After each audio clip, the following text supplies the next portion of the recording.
Hey, ¿qué tal, chicos, chicas? ¿Cómo están? Espero que muy bien. Hoy continúo leyéndoles El doble asesinato de la calle de la Morgue, un pequeño cuento escrito por Edgar Allan Poe. Espero hayan disfrutado de la primera mitad. No resta más que se pongan cómodos y comencemos.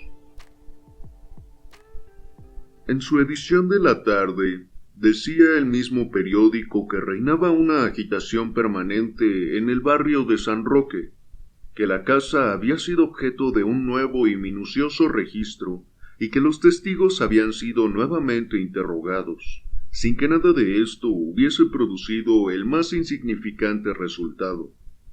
Sin embargo, en una nota de última hora, daba la noticia de haber sido detenido y encarcelado Adolfo Le Bon, el empleado del banco, a pesar de que los hechos conocidos no arrojaban contra él ninguno concreto. Dupin parecía interesarse de un modo extraordinario en la marcha de este asunto, a juzgar por sus gestos y sus actos, pues no despegó sus labios para hacer el menor comentario. Solo después de haber anunciado el periódico la prisión de Le Bon, preguntóme mi opinión sobre el doble asesinato.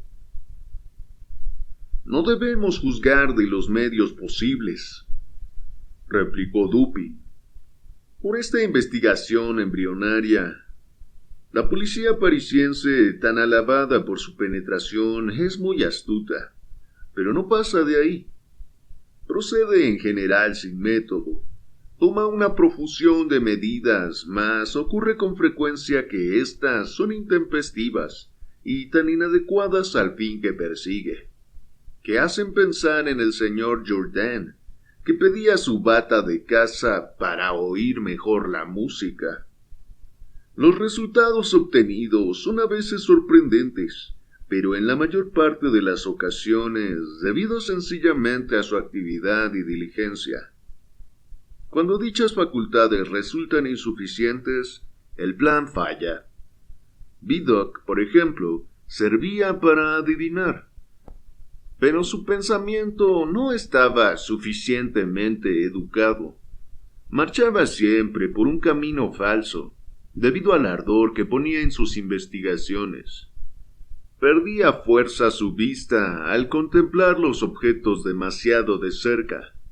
Era capaz de ver uno o dos puntos con singular nitidez, pero debido a la naturaleza de su procedimiento, perdía el aspecto del asunto cuando lo contemplaba en conjunto. Esto es pecar de demasiado profundo. La verdad no se hallaba siempre en el fondo de un pozo. En suma, por lo que respecta a la idea que nos interesa más de cerca, creo que se encuentra siempre en la superficie. La buscamos en el fondo de los valles y la venimos a encontrar en la cumbre de los montes. En la contemplación de los cuerpos celestes hállanse muestras y ejemplos excelentes de este género de error. Dirigida a una estrella una rápida ojeada, miradla oblicuamente, haciendo que se proyecte su imagen sobre la parte lateral de la retina, mucho más sensible a la luz débil que la central, y veréis la estrella de una manera distinta. Obtendréis una apreciación acertada de su brillo, que se obscurece a medida que la contempláis directamente. En este último caso recibe el ojo un número mucho más importante de rayos, pero en el primero existe una receptibilidad más completa, una impresionabilidad mucho más viva. Una profundidad exagerada debilita el pensamiento y aumenta su perplejidad. Hasta es posible desaparecer a Venus del firmamento mediante una atención demasiado sostenida, demasiado concentrada, demasiado directa. En cuanto a este asesinato, practiquemos un examen antes de formar juicio. Una investigación detenida nos servirá de distracción. Le Bon, por una parte, me ha prestado un servicio y no quiero mostrarme ingrato con él. Iremos al lugar del delito y lo examinaremos con nuestros propios ojos. Conozco a G, el prefecto de policía, y obtendremos sin gran dificultad la autorización necesaria.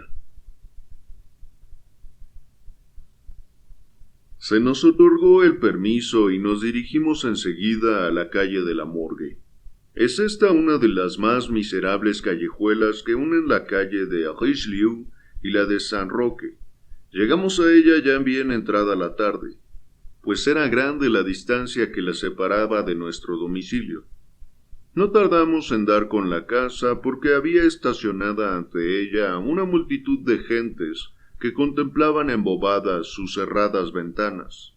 Era una casa como todas las de París, con una puerta cochera, y a un lado de ella un kiosco con cristales para resguardo del portero. Antes de entrar, remontamos la calle, torcimos por un callejón, y pasamos de este modo a la parte posterior del edificio. Dupin, durante este tiempo, examinaba la casa y sus contornos con una minuciosidad cuyo objeto no podía adivinar. Volvimos a la parte delantera, llamamos a la puerta, mostramos nuestra autorización y los agentes permitieron la entrada. Subimos a la habitación donde había sido hallado el cuerpo de la señorita Espanaye y donde yacían aún ambos cadáveres. El desorden de la habitación había sido respetado, como es costumbre en casos semejantes. Yo solo pude ver lo que ya había leído en la Gaceta de los tribunales. Dupin analizaba minuciosamente todas las cosas, sin exceptuar los cadáveres de las víctimas. Pasamos enseguida a las otras habitaciones y bajamos al patio, acompañados siempre por un gendarme. Este examen duró mucho tiempo, y era ya de noche cerrada cuando abandonamos la casa. Al regresar a nuestro domicilio, detúvose mi compañero unos minutos en la redacción de un diario. Ya he dicho que mi amigo tenía muchas rarezas, y que yo las respetaba. Se le antojó entonces no hablar una palabra acerca del asesinato hasta el día siguiente a las 12. Y hasta llegada dicha hora me preguntó bruscamente si había observado algo de particular en el teatro del crimen. Pronunció la palabra particular con una entonación que me hizo estremecer sin saber por qué. No, nada en particular, le respondí. Nada más que lo que ya hemos leído en el periódico. La Gaceta, replicó él. Me parece que no se ha penetrado bien del horror extraordinario del asunto, pero leamos las necias opiniones de este papel. Me parece que el misterio es considerado como insoluble, por la razón precisamente que debiera hacer que pareciese más fácilmente soluble, es decir, el carácter de excesivo horror bajo el cual se nos presenta. La policía parece confundida por la ausencia aparente de motivos que le expliquen, no el asesinato en sí mismo, sino la atrocidad que le acompaña. Hállase desorientada además por la imposibilidad aparente de conciliar las voces que disputaban con el hecho de no haber sido hallada en el piso alto otra persona que la señorita Espanaye, asesinada, no existiendo manera alguna de salir sin ser visto de la gente que subía por la escalera. El extraño desorden de la habitación, el cuerpo introducido cabeza abajo dentro de la chimenea, la espantosa mutilación del cadáver de la anciana, todas estas consideraciones unidas a la que ya he mencionado y otras de que no tengo necesidad de hablar, han bastado para paralizar la acción de los agentes de la justicia y para dar al traste con su decantada perspicacia. Han cometido la falta tan garrafal como común de confundir lo extraordinario con lo abstruso, pero siguiendo estas derivaciones del curso ordinario de la naturaleza, es precisamente como la razón se abrirá, si es posible, camino, y llegará a encontrar la verdad. En las investigaciones análogas a esta, no es tan necesario el preguntarse a sí mismo cómo han ocurrido las cosas, como el estudiar en qué se distinguen de todo lo registrado hasta lo presente. En una palabra, la facilidad con que llegaré, o quién sabe si he llegado ya, a la solución de este misterio, están en razón directa de su insolubilidad aparente a los ojos de la policía. Yo contemplaba a mi hombre fijamente, mudo de admiración. Espero ahora, prosiguió, dirigiendo una mirada hacia la puerta de nuestra habitación, a un individuo que, aunque no sea tal vez el autor material de esta carnicería, debe estar por lo menos complicado en su preparación. Es probable que sea inocente de la parte horripilante del crimen. Espero no equivocarme en esta hipótesis, porque fundo sobre ella la esperanza de descifrar el enigma todo entero. En esta misma habitación espero de un momento a otro a mi hombre. Es muy cierto que puede no venir, pero existen algunas probabilidades de que venga. Si viene, será preciso guardarle. Aquí tenéis pistolas, y ya sabemos los dos para qué sirven cuando las circunstancias lo exigen. Tomé las pistolas sin apenas saber lo que hacía, y sin atreverme a dar crédito a mis oídos, mientras Dupin proseguía sus reflexiones casi en forma de monólogo. Ya he hablado de sus maneras distraídas en aquellos momentos.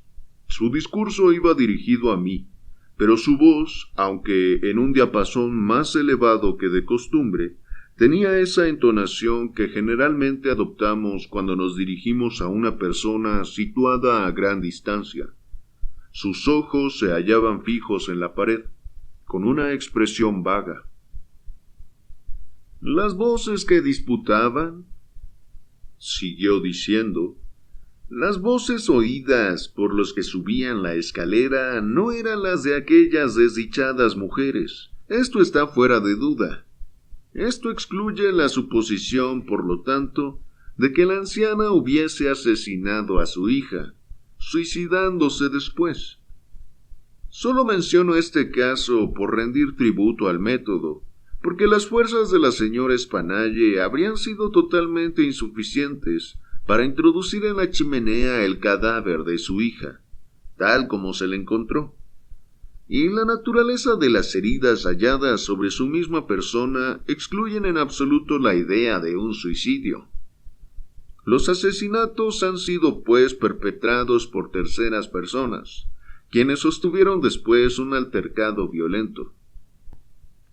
Permíteme ahora que te haga fijar la atención no en las declaraciones relativas a las voces que disputaban, sino sobre lo que hay de particular en dichas declaraciones. ¿Has observado en ellas algo en particular? Le dije entonces que, mientras todos los testigos estaban de acuerdo en afirmar que la voz bronca pertenecía a un francés, existía gran discordancia respecto a la voz aguda, o como la había calificado un solo individuo, a la voz áspera. Eso constituye la prueba, dijo Dupin, pero no la particularidad de la prueba. Tú no has observado nada especial y, sin embargo, había algo digno de llamar la atención. Los testigos, fíjate bien, están de acuerdo acerca de la voz bronca. Sobre esto existe unanimidad. Pero respecto a la voz aguda existe una particularidad que no consiste, por cierto, en su desacuerdo, sino en el hecho de que un italiano, un inglés, un español, un holandés y un francés dicen de ella que era una voz extranjera, estando todos seguros de que no pertenecía a ningún compatriota de ellos. Cada uno de ellos la compara no con la voz de un individuo cuya lengua le fuese familiar, sino todo lo contrario.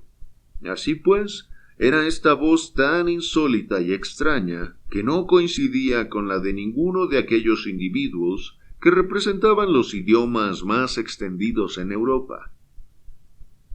Me dirás que tal vez fuese la voz de un africano o de un asiático. Los africanos y asiáticos no abundan en París, pero sin negar la posibilidad del hecho, os llamaré la atención sobre 3 puntos distintos. Habla un testigo de una voz más bien áspera que aguda, y otros 2 de una voz breve y como a golpes. Estos testigos no han distinguido ninguna palabra, solo oyeron sonidos semejantes a palabras.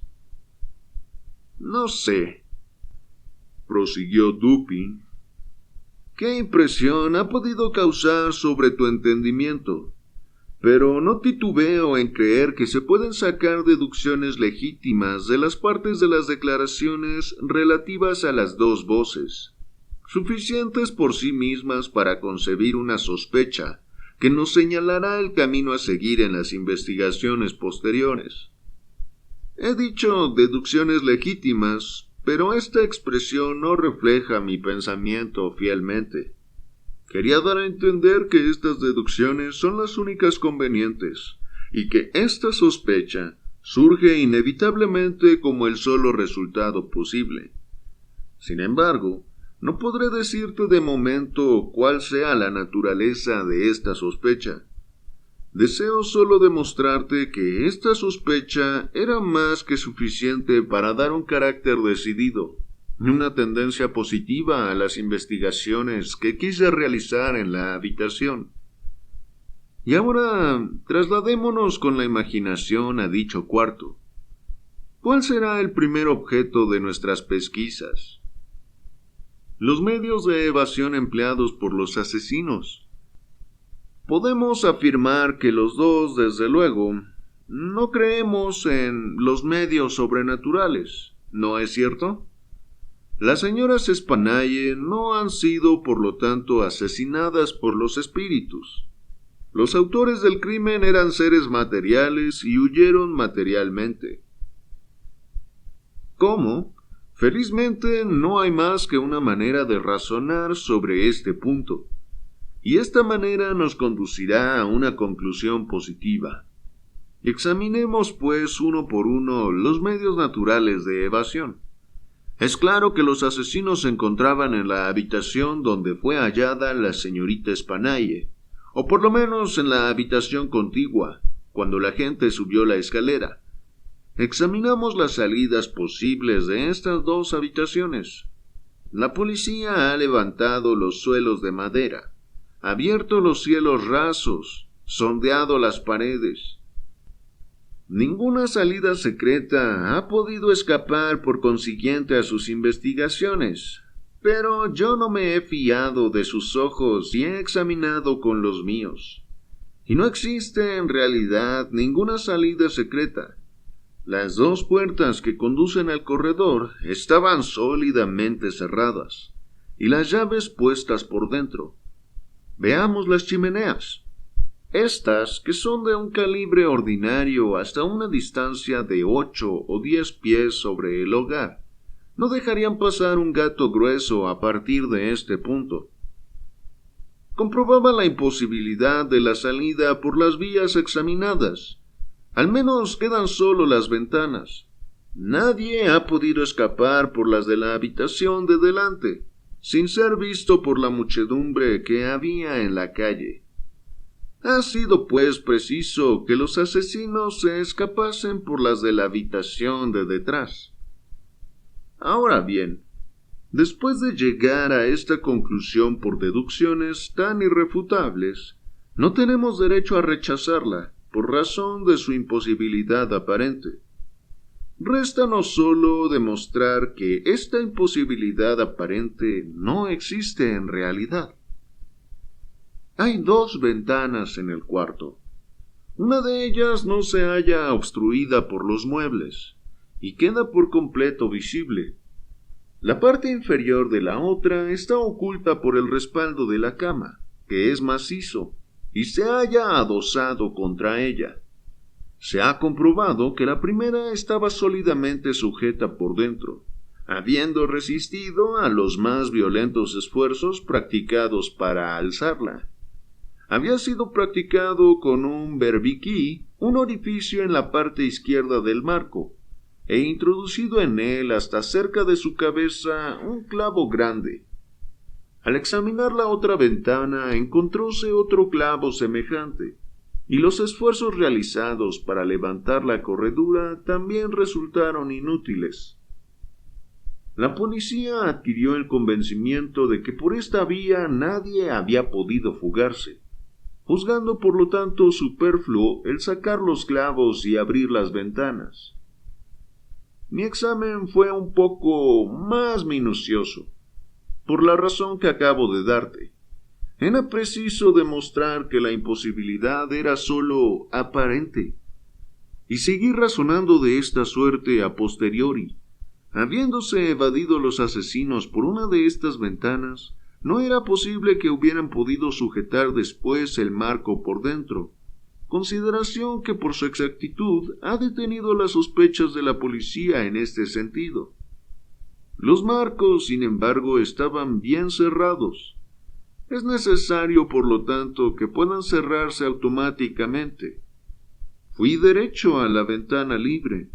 Retiré el clavo con cierta dificultad y traté de alzar el marco, pero resistió mis esfuerzos como yo había supuesto. Adquirí por consiguiente el convencimiento de que había un resorte oculto, lo cual corroboraba la exactitud de mis acertos, por misteriosas que me siguiesen pareciendo las circunstancias relativas a los clavos. Un examen minucioso me hizo descubrir poco después el resorte secreto. Lo oprimí, y satisfecho de mi descubrimiento me abstuve de levantar el marco. Coloqué nuevamente el clavo en su sitio y lo examiné atentamente.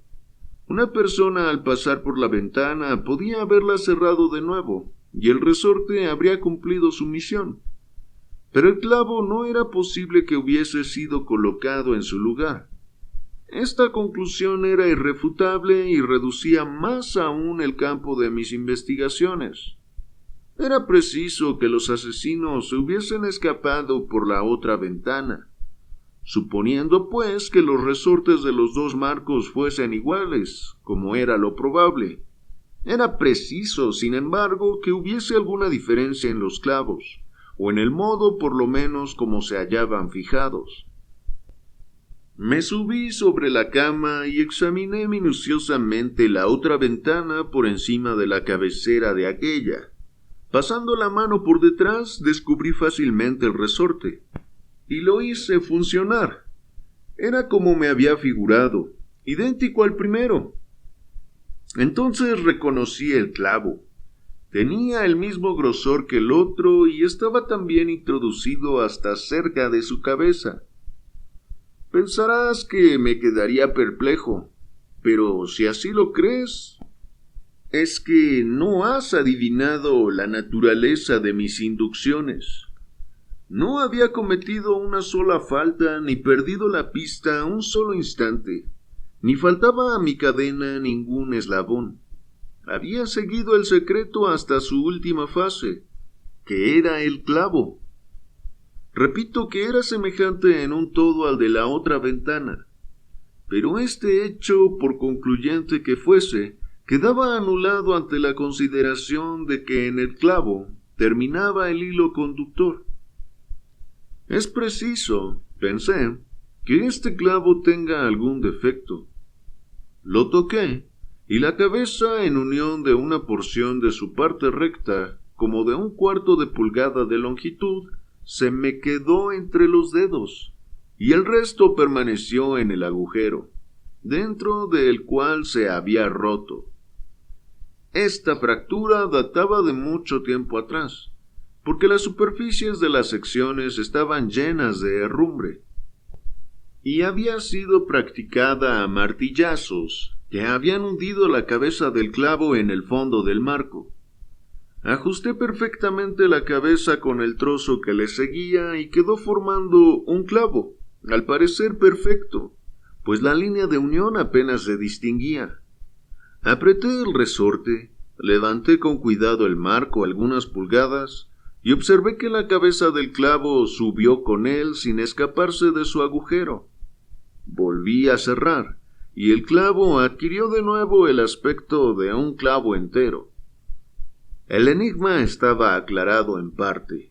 Los asesinos habían huido por la ventana que en parte cubría el lecho, la cual había caído por su propio peso después de la huida, quedando automáticamente afianzada por medio del resorte, y la policía había atribuido al clavo esta resistencia, abandonando por completo esta pista.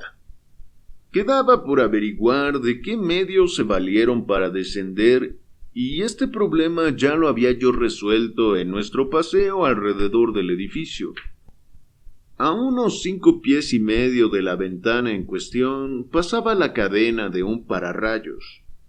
Desde dicha cadena habría sido imposible por completo llegar hasta la ventana, y mucho menos entrar. Sin embargo, he observado que los póstigos del 4º piso son de la clase que los carpinteros de París llaman ferrade, forma muy raramente usada hoy día, pero que se encuentra con frecuencia en las casas antiguas de Burdeos y Lyon. Están hechos como una puerta ordinaria de una sola hoja, salvo que su parte inferior está montada al aire y obstruida por medio de una reja, la cual ofrece a las manos un agarradero excelente. En el caso presente, estos póstigos miden más de 3 pies y medio de ancho.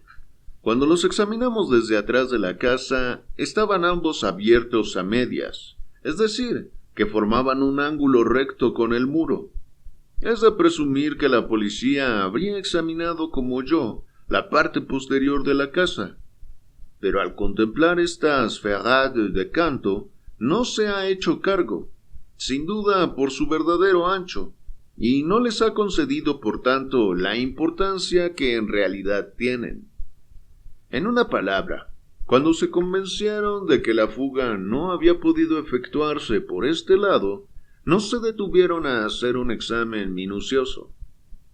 Para mí, sin embargo, era evidente que si se abriese por completo hasta besar la pared, el póstigo de la ventana obstruida parcialmente por la cama, su canto distaría solamente 2 pies de la cadena del pararrayos. Era evidente también que poseyendo un valor y un vigor inusitados, se podía con ayuda de la cadena invadir la habitación por la ventana. Una vez a 2 pies y medio de distancia del póstigo, que hay que suponer completamente abierto, un ladrón hubiera hallado en la reja un sólido punto donde asirse, y habría podido, abandonando la cadena, apoyado los pies contra el muro, y ejerciendo con las piernas fuerte presión sobre él, lanzarse dentro de la habitación, suponiendo que la ventana se hallase en aquel momento abierta, arrastrando naturalmente el póstigo consigo y cerrándolo cuidadosamente. Observa que te he dicho que consideraba necesario que la persona en cuestión se hallase dotada de una energía extraordinaria para llevar a feliz término una empresa tan difícil y arriesgada. Mi objeto es demostrarte ante todo que la cosa es factible, y después y principalmente hacerte fijar la atención en el carácter extraordinario, casi sobrenatural, de la agilidad necesaria para llevarla a cabo. Objetarás tal vez, sirviéndote del lenguaje judicial, que para presentar mi prueba a fortiori, debería fijar el mínimo de la energía necesaria en este caso, más bien que reclamar su exacta apreciación. Esa es tal vez la práctica seguida por los tribunales, pero no se compagina con los usos de la razón. Mi objetivo final es la verdad.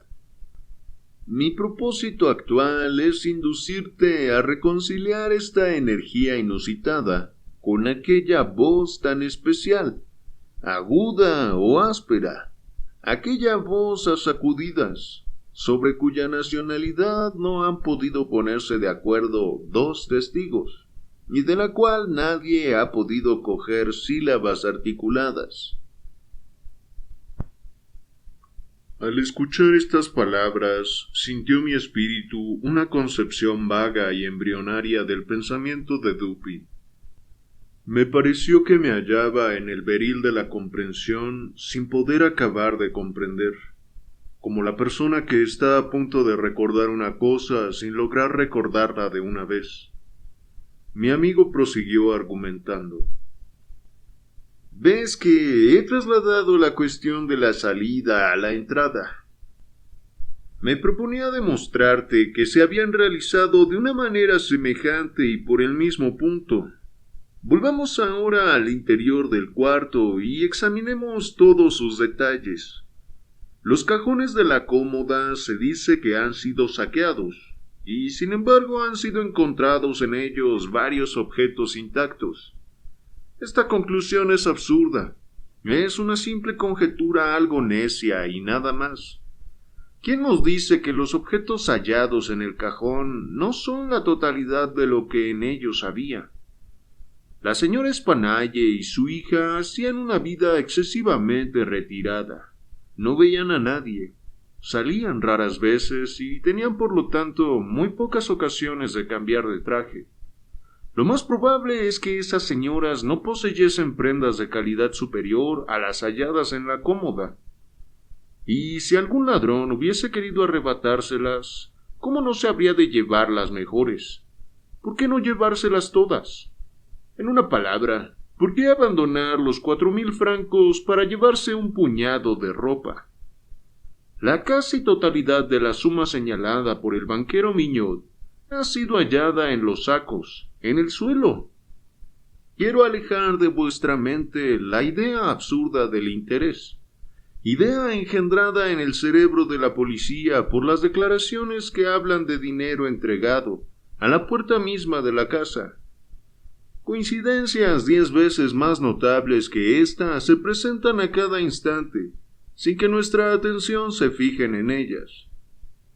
Por regla general, las coincidencias son piedras que solo sirven de obstáculo, que encuentran en su camino a estos pobres pensadores mal educados, que desconocen el ABC de la teoría de las probabilidades, a la que el saber humano es deudor de sus más bellas conquistas y de sus más notables descubrimientos.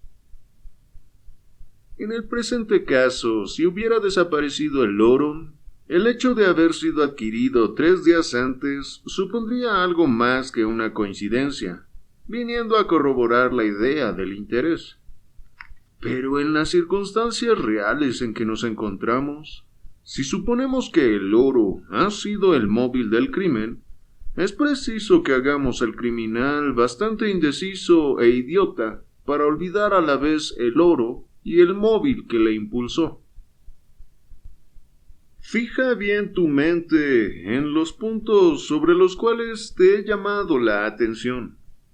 Esta voz particular, esta agilidad extraordinaria y esta ausencia tan extraña de interés en un asesinato tan espantoso como este. Ahora, examinemos la carnicería en sí misma. Tenemos ante todo una mujer estrangulada con las manos e introducida después dentro de la chimenea, con la cabeza hacia abajo.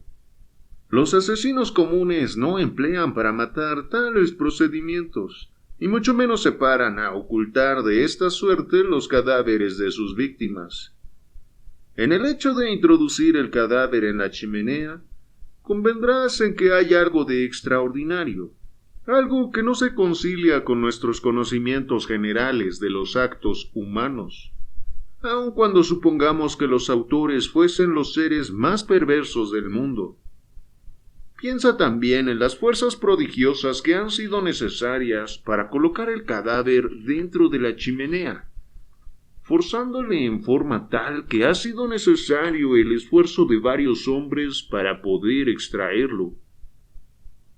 Fijémonos ahora en otros indicios de este maravilloso vigor. En el hogar han sido hallados mechones muy abundantes de cabellos grises, arrancados de raíz. Ya sabes la fuerza que se necesita para arrancar de la cabeza solamente 20 o 30 cabellos a la vez. Has visto los mechones tan bien como yo, sus raíces grumosas. Espectáculo terrible. Vense unidos pedazos de cuero cabelludo.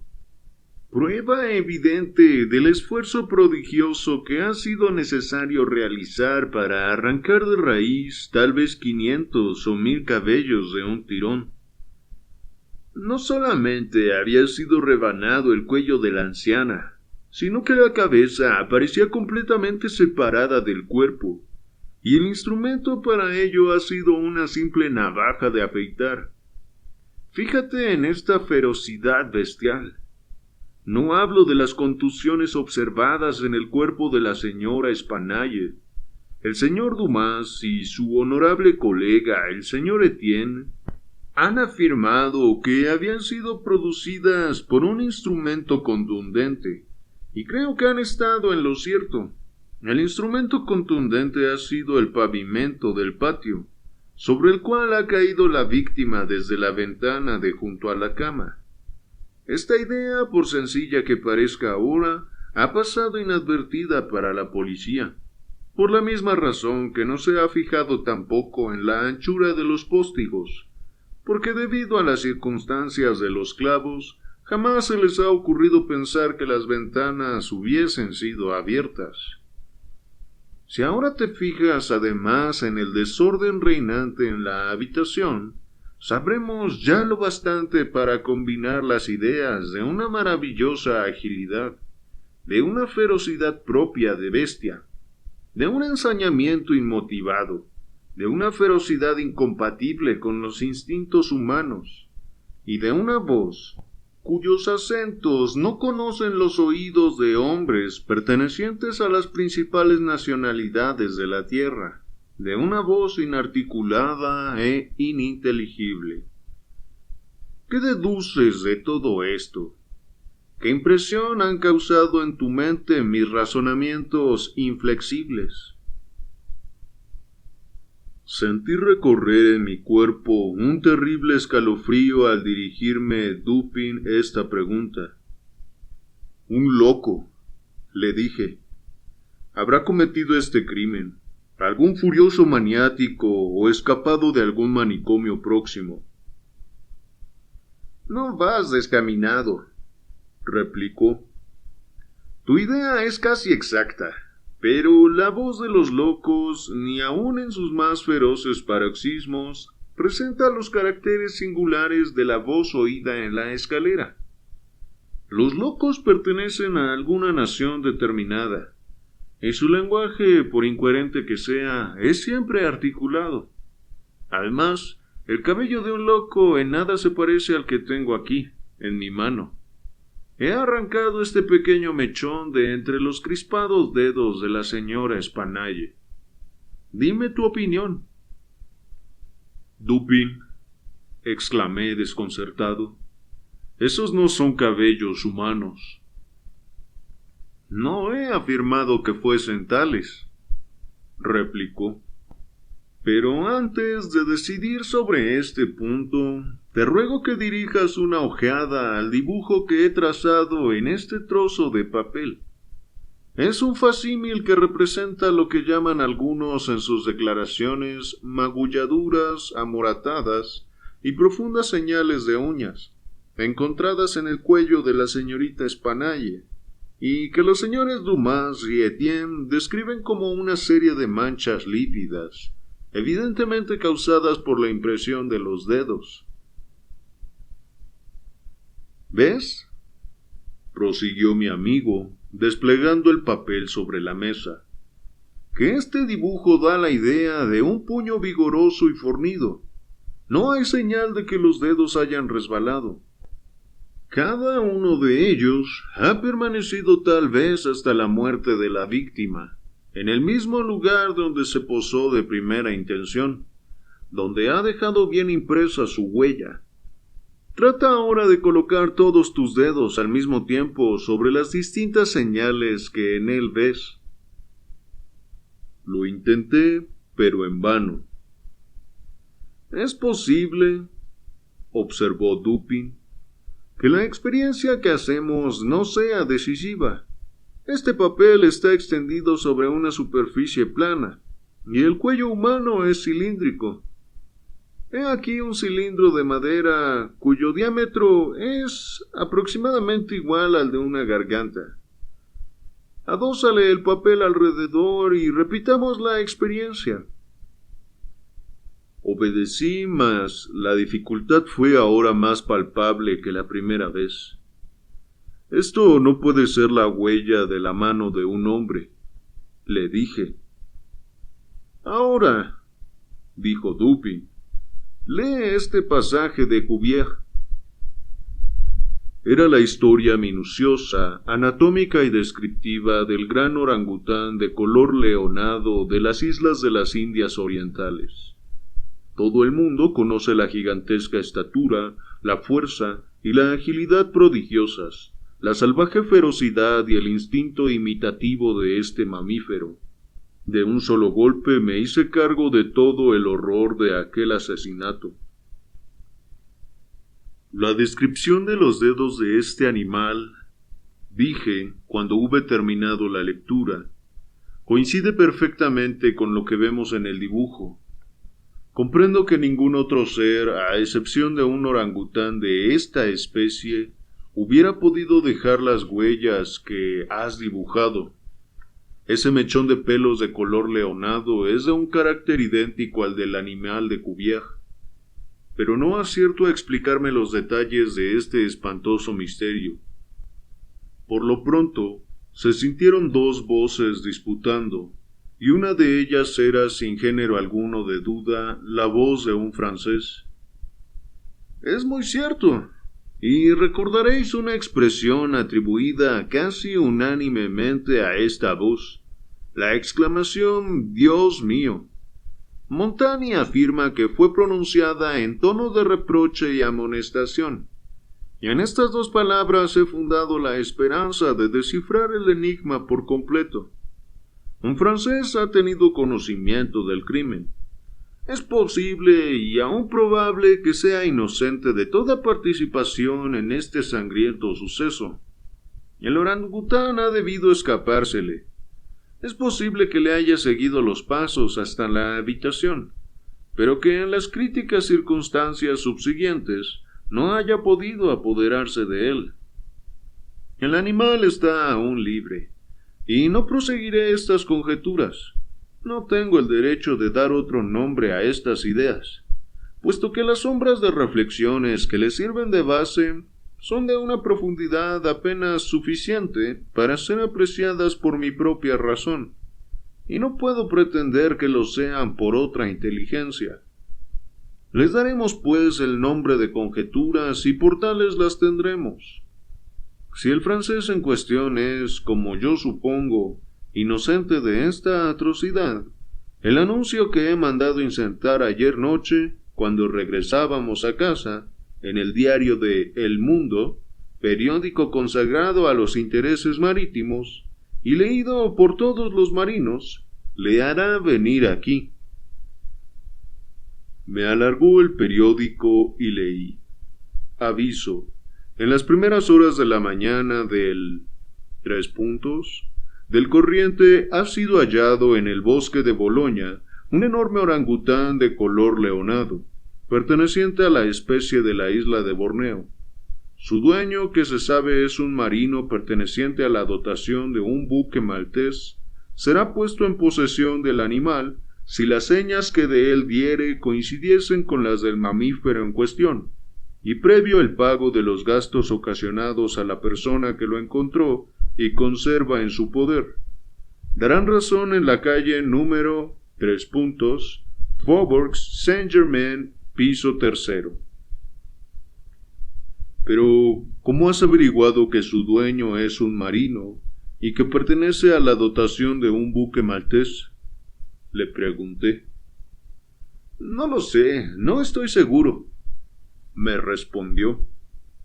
He aquí, sin embargo, un trozo de cinta que, a juzgar por su forma y su estado grasiento, ha servido evidentemente para atar unos cabellos, formando una de esas largas colas que dan a los marinos un aspecto tan feroz. Por otra parte, este nudo es de aquellos que saben hacer pocas personas. si se exceptúan los marinos, y es peculiar a los malteses. Lo he hallado debajo de la cadena del pararrayos.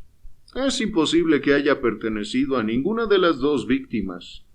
En todo caso, si me he engañado al colegir por esta cinta que el francés es un marino perteneciente a un buque maltés, a nadie habré perjudicado con mi anuncio.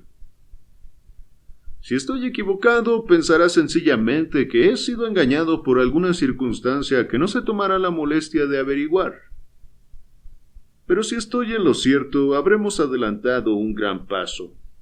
El francés que tiene conocimiento del asesinato, aunque sea inocente de él, vacilará, naturalmente, en responder al anuncio, en reclamar su orangután.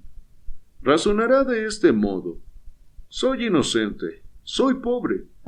Mi orangután vale mucho, una fortuna para mí. ¿Por qué he de perderlo por pueriles temores de peligro? Lo tengo casi en mi mano. Ha sido hallado en el bosque de Boloña, a gran distancia del lugar del asesinato. ¿Quién podrá suponer que una bestia desprovista de inteligencia pueda haber perpetrado un crimen semejante? La policía está despistada. No ha podido encontrar la menor huella. Aun cuando se hallase sobre la pista del animal, no podría jamás probárseme que yo tenía conocimiento del crimen. En fin, y antes que nada, soy conocido. El redactor del anuncio me designa como el dueño de la bestia, pero no sé yo hasta qué punto pueda llegar esta certidumbre. Si no reclamo un objeto de tan crecido valor que se sabe que es mío, puedo atraer sobre el animal una peligrosa sospecha. Sería una imperdonable torpeza llamar la atención sobre mí o sobre el animal. Contestaré decididamente al aviso del diario. Recuperaré mi orangután y lo pondré a buen recaudo hasta que se haya olvidado por completo este enojoso asunto. En aquel instante oímos pasos que subían la escalera. «Escucha», dijo Dupin. «Toma tus pistolas, mas no te sirvas de ellas. No las muestres hasta que yo te haga señas». Hallando abierta la puerta cochera, el visitante había entrado sin llamar, y había subido ya varios escalones, pero vaciló sin duda, pues le sentimos descender nuevamente. Dupin se dirigió con presteza hacia la escalera, pero entonces le sentimos subir otra vez, y no tardó en llamar a la puerta de nuestra habitación. «Adelante», dijo Dupin con voz alegre y cordial. Un hombre apareció en el umbral. Era evidentemente un marino, alto, musculoso, robusto, con una expresión de audacia ilimitada que no le sentaba mal. Su rostro fuertemente tostado desaparecía a medias bajo su bigote y patillas. Aparte de un grueso bastón, no parecía traer armas. Nos saludó torpemente y nos dio los buenos días con un acento francés, que aunque algo viciado de suizo, recordaba enseguida su origen parisiense. «Siéntate, amigo mío», dijo Dupin. «Supongo que vendrás por tu orangután. Te doy mi palabra de honor que te lo envidio. Es extremadamente hermoso y debe valer mucho dinero. ¿Qué edad le calculas?» El marino respiró profundamente, como el hombre que se siente aliviado de un peso insoportable, y replicó con voz firme: «No os lo sabría decir a ciencia cierta, mas calculo que no tiene arriba de 4 o 5 años. ¿Lo tienes aquí por ventura?» «Oh, no, aquí no teníamos ningún lugar a propósito para encerrarlo. Está en la cuadra de un picadero que hay en la calle Dubourg, no muy lejos de aquí. Mañana te será entregado. Supongo que podrás acreditar tu derecho de propiedad». «Sí, señor, desde luego». La verdad es que me va a costar gran pesar el separarme de él, dijo Dupin. No me explico, dijo el hombre, ¿por qué se han tomado tanto interés en este asunto? Pagaré de buena gana una recompensa razonable, por supuesto, a la persona que haya encontrado al animal. Muy bien, replicó mi amigo. Eso me parece muy justo. Vamos a ver, ¿cuánto estás dispuesto a dar? Yo mismo voy a decírtelo. La recompensa que te exijo es que nos relates cuanto sepas acerca de los asesinatos de la calle de la Morgue. Dupin pronunció estas palabras con voz baja y tranquila. Se dirigió hacia la puerta con la misma placidez. La cerró y se guardó la llave en el bolsillo. Sacó luego una pistola de su pecho y la colocó sobre la mesa sin dar la menor muestra de emoción. El rostro del marino se tornó de color púrpura, cual si sufriese las angustias de la asfixia. Se puso en pie y empuñó su bastón, pero un segundo después se dejó caer nuevamente sobre su asiento, temblando como un azogado y con la muerte retratada en su semblante. No podía articular una palabra. Yo le compadecía con todo mi corazón. Amigo mío, le dijo Dupin con voz llena de bondad. Te alarmas sin motivo, te lo aseguro. No queremos hacerte ningún mal. Por mi honor de caballero y de francés, te afirmo que no abrigo contra ti ningún designio torcido. Me consta que eres inocente de los horrores de la calle de la Morgue. Esto no quiere decir, sin embargo, que no te halles algo complicado en ellos. Lo poco que te llevo dicho te demostrará que tengo sobre este asunto medios de información que jamás se te hubieran ocurrido sospechar. La cosa para ti está bien clara ahora.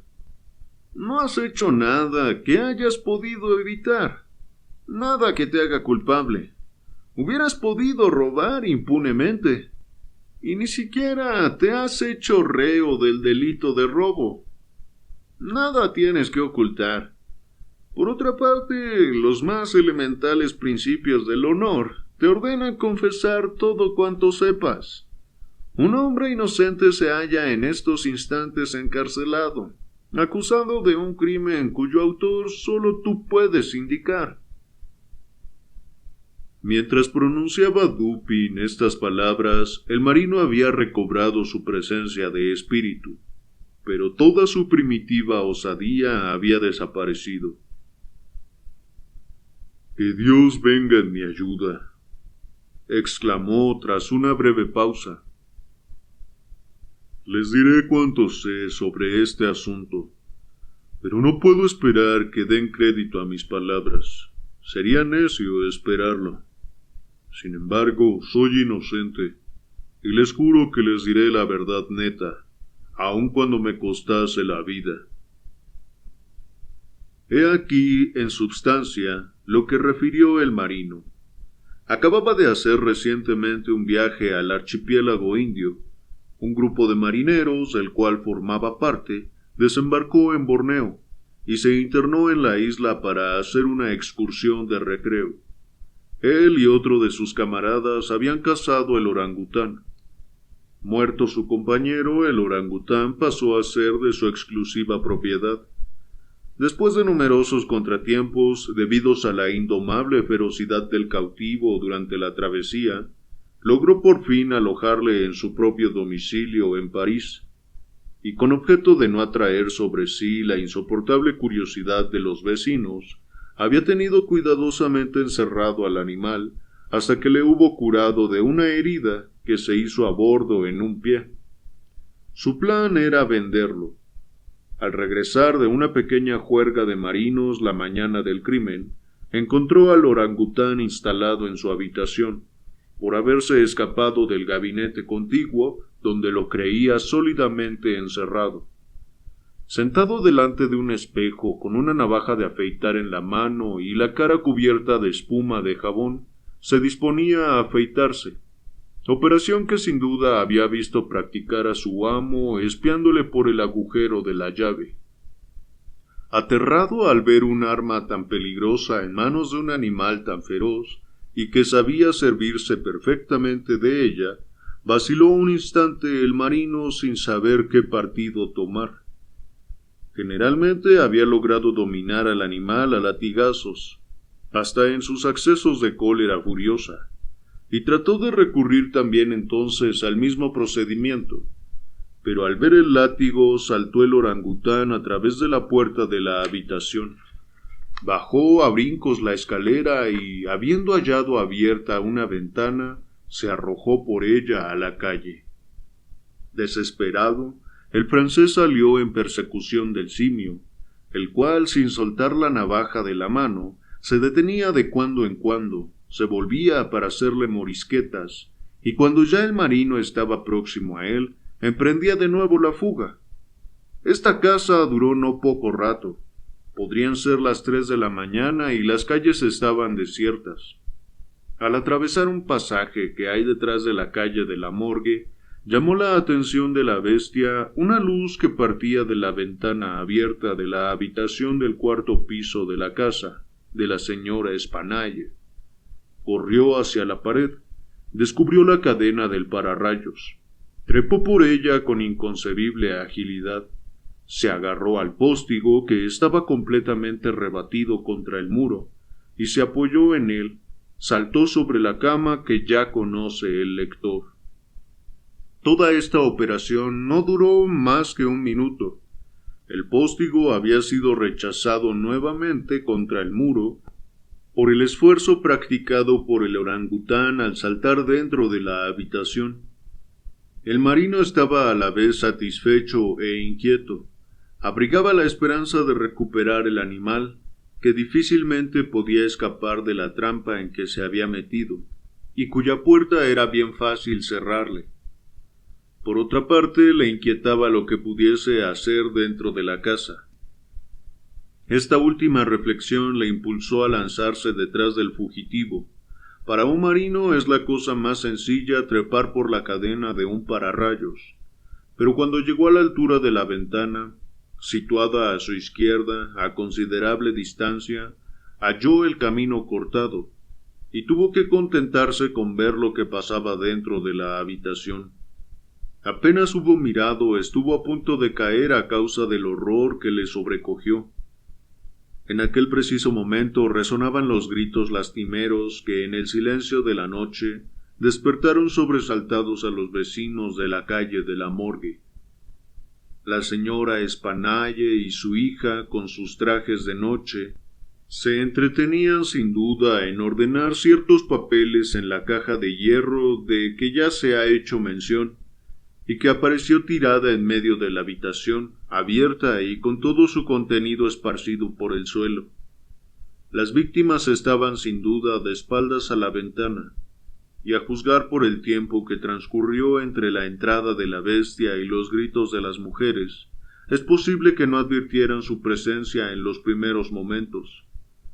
Cuando penetró en el cuarto la mirada del marino, el terrible animal tenía cogida por los cabellos a la señora Espanaye y le pasaba por la cara la navaja de afeitar, imitando los gestos de un barbero. La hija, desvanecida de terror, yacía inmóvil en el suelo. Los esfuerzos y gritos de la anciana, durante los cuales le fueron arrancados los mechones de cabellos, trocaron en furor las disposiciones probablemente pacíficas del orangután. De un golpe rápido de su brazo musculoso le separó casi la cabeza del tronco. La vista de la sangre transformó su furor en frenesí. Rechinaba los dientes y lanzaba por los ojos relámpagos de furor. Se arrojó sobre el cuerpo de la joven, sepultó en su garganta sus garras afiladas, y no soltó su presa hasta que se cercioró de su muerte. Sus ojos espantados descubrieron entonces a través de la ventana el rostro de su amo, paralizado de horror. La furia de la bestia, que recordó sin duda los golpes del látigo inhumano, se trocó instantáneamente en terror.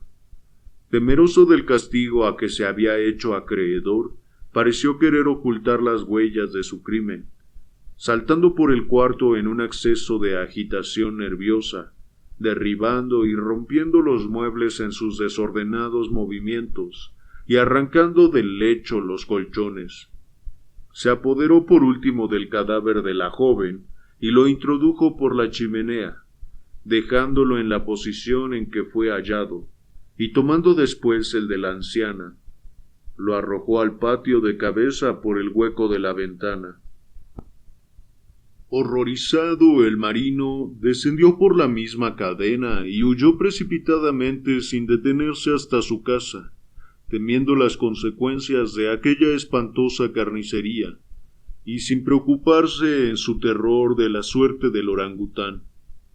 Las voces oídas por la gente desde la escalera fueron sus exclamaciones de espanto y reconvención, mezcladas con los aullidos de la bestia.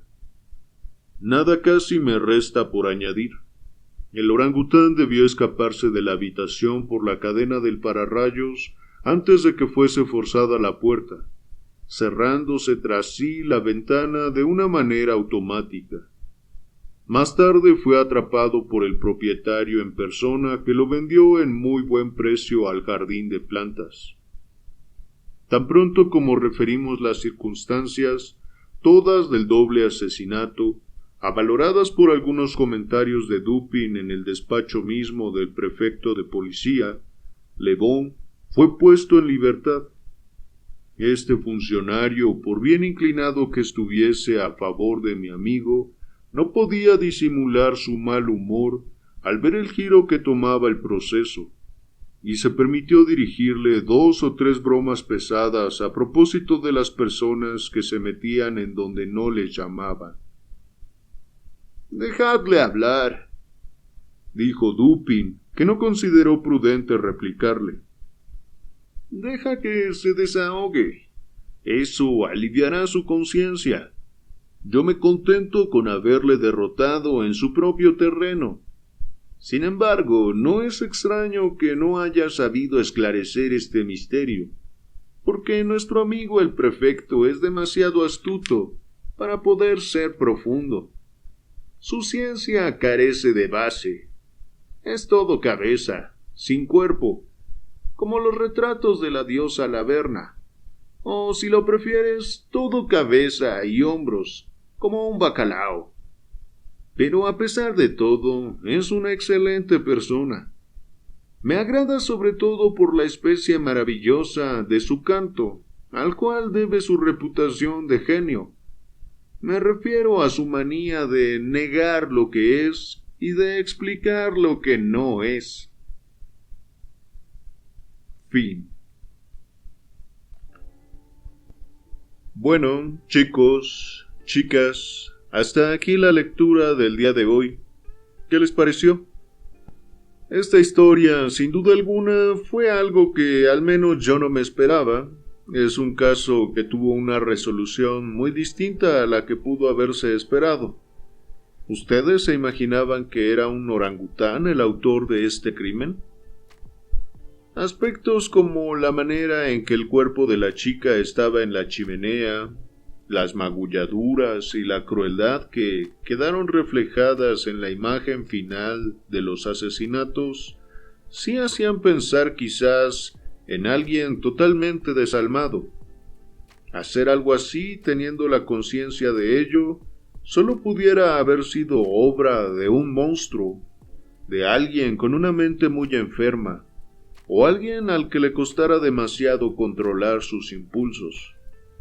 Pero teniendo en cuenta que es un animal quien terminó haciendo esto, es comprensible la falta de conciencia, el nivel de crueldad, aunque quizás la palabra crueldad no esté tan bien empleada aquí, porque creo que para que alguien sea cruel, debe haber conciencia de ello. Quizás la palabra adecuada sería agresión. Sí, el nivel de agresión fue demasiado, Las principales pistas que nos da acá Dupin son el hecho de que todo estuviera en la habitación. Es decir, que no faltara gran cosa ahí. Uno pudiera pensar que si todo el dinero, es decir, los 40 francos en oro, seguían ahí, en el saco tirado en el piso, el móvil de esos asesinatos no debe haber sido económico. Se pudo haber pensado en que esa caja de papeles, que estaba en el centro de la habitación, pudiera contener algo importante para otra persona, y que a lo mejor ese papel o documento pudo haber desaparecido, de lo cual no podríamos tener certeza. Pero si alguien hubiera querido robar solo un papel o documento, me parecía innecesaria la forma de agredir a estas dos mujeres. Por lo cual Dupin pensó que en realidad no hubo una intención de robo.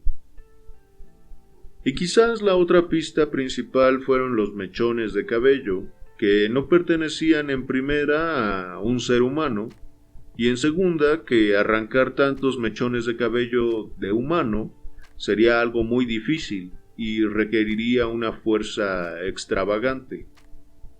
Por lo cual el pelo debió de haber sido de alguna bestia. Incluso a lo largo de su descripción de eso particular que él observaba, utilizaba constantemente palabras como instinto bestial, algo no humano. Ya le iba dando algunas pistas al narrador y por lo tanto también a nosotros los lectores. Hay un par de ideas que también me llamaron la atención y que el autor plantea en la boca de Dupin. Habla sobre cómo a veces podemos pecar de profundos, que en realidad lo más evidente o lo que queda en la superficie es lo que debiera llamar nuestra atención. No porque sea algo superficial o evidente hay que desdeñarlo, al menos en este tipo de casos, es decir, en la resolución de un misterio. Y la otra cosa interesante que también me hace un poco de ruido, y aunque es una idea sencilla, me gustaría saber qué otro tipo de aplicaciones se les podría dar, y me refiero a lo que dice sobre una mirada oblicua sobre las cosas, esta analogía que hace con las estrellas, de solo verlas con el rabillo del ojo y no directamente, es como uno puede percibir de una manera más clara que cuando uno está centrado en algún aspecto en específico. Cuando uno se centra en algún rasgo y lo ve directamente, como que deja el contexto de lado, lo borramos, como si desapareciera todo lo que hay alrededor. Sin embargo, al ver el contexto, podemos abarcar algunos aspectos específicos sin hacerlo de una manera tan directa, lo cual, a mi parecer, da una perspectiva más amplia. Creo que esto pasa de distintas maneras y en varios niveles, pero incluso es algo de la vida cotidiana. No sé si les ha pasado que, por ejemplo, a veces están tratando de pensar en cómo resolver algún problema en específico, y las ideas simplemente no fluyen, pero de repente están haciendo alguna otra actividad y la solución viene espontáneamente a su mente. A mí me pasa, por ejemplo, cuando estoy haciendo a lo mejor alguna portada para los videos, tratando de hacer algún sketch o algún speech para las opiniones de cada lectura, y las ideas no se acomodan de manera adecuada, pero de repente me pongo a dibujar algo totalmente diferente, o me pongo a hacer alguna tarea del hogar, estoy barriendo el piso, lavando los trastes, y de repente las ideas empiezan a fluir, y empiezo a encontrar las soluciones que estaba buscando anteriormente, pero son soluciones que a lo mejor no pudieron surgir cuando yo me olvidaba de todo lo demás, cuando yo me centraba solo en ese aspecto en específico. En fin, si ustedes quieren que les lea más historias o cuentos de Edgar Allan Poe, pónganme en los comentarios. Si les gustó mi lectura, dejen un like y suscríbanse al video. Yo soy Roberto y ha sido un placer leerles el día de hoy. Nos vemos.